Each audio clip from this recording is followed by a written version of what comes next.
What's going on, guys? Welcome back. It's your friendly assassin back at it with another week of gaming news. E3 is officially dead and the day before finally came out, and what a mess it is. So let's talk about it. The day before player count has dropped by 90% just in 4 days. The controversial game is finally available in early access and the fans are just not happy. And it's managed to make its way on Steam's worst top 10 list of games ever made. IGN even giving it a 1 out of 10, stating that the day before is easily one of the worst games they've ever played. The Steam data shows that the game peaked at 38,104 users on launch day, but just 4 days later that number dropped to 1,225. Amid a sea of complaints, users on Reddit are asking for refunds, following alleged upkeep of the game by the developer. And just days after the early access was announced, Fantastic Game announced their closure, saying that they're going to be shutting down, and also stating, "Today we announced the closure of Fantastic Studio. Unfortunately, the day before failed financially, and we lack the funds to continue. All income received is being used to pay off our debts to our partners." They've also added that the future of the day before is unknown, but the servers will remain operational. It has since been delisted on Steam. The statement also makes a note to point out, "We did not take any money from the public during the development of this game, and there was no pre-orders or no crowdfunding campaigns. We worked tirelessly for 5 years, pouring our blood, sweat and tears into this game." Publisher Mytona also wrote in their statement, "We are sorry that the game did not meet expectations of the majority of the players. Today we will work with Steam to open up refunds for any players who wish to do so. We are in contact with Fantastic regarding the future of this game." So where this game lies, I don't know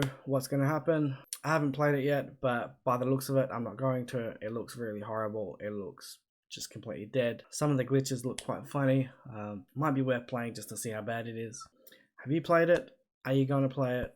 What are your thoughts? Let me know down below. It's official, E3 is dead. The long-running E3 Expo has faced numerous challenges over the years, and after a failed attempt to revive the series again this year, its parent company has confirmed that they've officially given up and it's completely dead. After more than 2 decades hosting this event, the Entertainment Software Association had decided to close E3 for good. ESA President and CEO Stanley Pierre-Louis said to the Washington Post, "We know the entire industry, players and creators have a lot of passion for E3. We share that passion. We know it's difficult to say goodbye to such a beloved event. One of my dreams was always to go to E3, but I guess that's completely dead now. But it's the right thing to do given the new opportunities our industry has to reach." E3's downward slide began several years ago as major partners like Sony, EA and Nintendo all pulled out of the events and decided to do their own shows. And also new challenges arose, new shows like Summer Game Fest, and COVID provided the final nail in its coffin. The ESA held an all-digital E3 in 2021 and ended up losing more money than they made. And the 2022 and 23 E3 shows were cancelled entirely. Mark Wahlberg said the script for Uncharted 2 has already been written, despite no official announcement. In an interview with The Direct, Mark Wahlberg briefly discussed Uncharted 2, saying it's still being developed and exploring different routes, stating, "I've heard a lot of different ideas.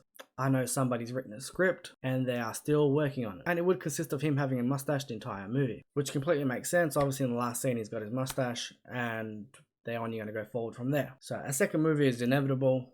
I love the first movie. I thought it was great. It was casted really well. I'm excited to see Tom Holland back as Uncharted. As Uncharted is one of my favorite games. I even bought a PS Vita just to play Uncharted, then I sold it once I finished it. And continuing the stories of game adaptations, The Last of Us has been confirmed for Season 2, coming in 2025. So 2025 is going to be a big year, great year. So we still have quite some time before Season 2 comes out, but at least we have The Last of Us Part 2 on PS5 to keep us going. It will be great to actually revisit that before the season comes out. Casting announcements was originally delayed due to the SAG-AFTRA strike. Although that has been resolved weeks ago, fans are itching to see who would play Abby, including myself, in addition to other characters. Snyder tweeted, "According to sources, Caitlin Dever is poised to win the position of Abby for The Last of Us Season 2. On the strengths of her role on Brian Duffield, no one will save you." So I think she fits the part, she looks great, and I'm all for that. I approve it. And lastly, we have some PS5 news that will just make you jealous. Retiring PlayStation boss was gifted a PS5 in the style of a PS1. And yes, we are all very jealous. Beloved CEO of Sony Entertainment, Jim Ryan, is the proud new owner of a genuine, one-of-a-kind PS5 that's in the style of the PS1. Revealed by PlayStation employee, network vertical lead, Yuichi Haga on Twitter, X, whatever you want to call it. I still prefer Twitter. Not only does the console come on a classic two-tone grey, the DualSense controller is made to match the original PS1 controller, with the red, yellow, blue and green classic logo, as well as the coloured buttons to match. And they're not stopping there. A special USB-C cable was designed to make it look like the original PS1 controller cable, with the big grey thing at the end, you know.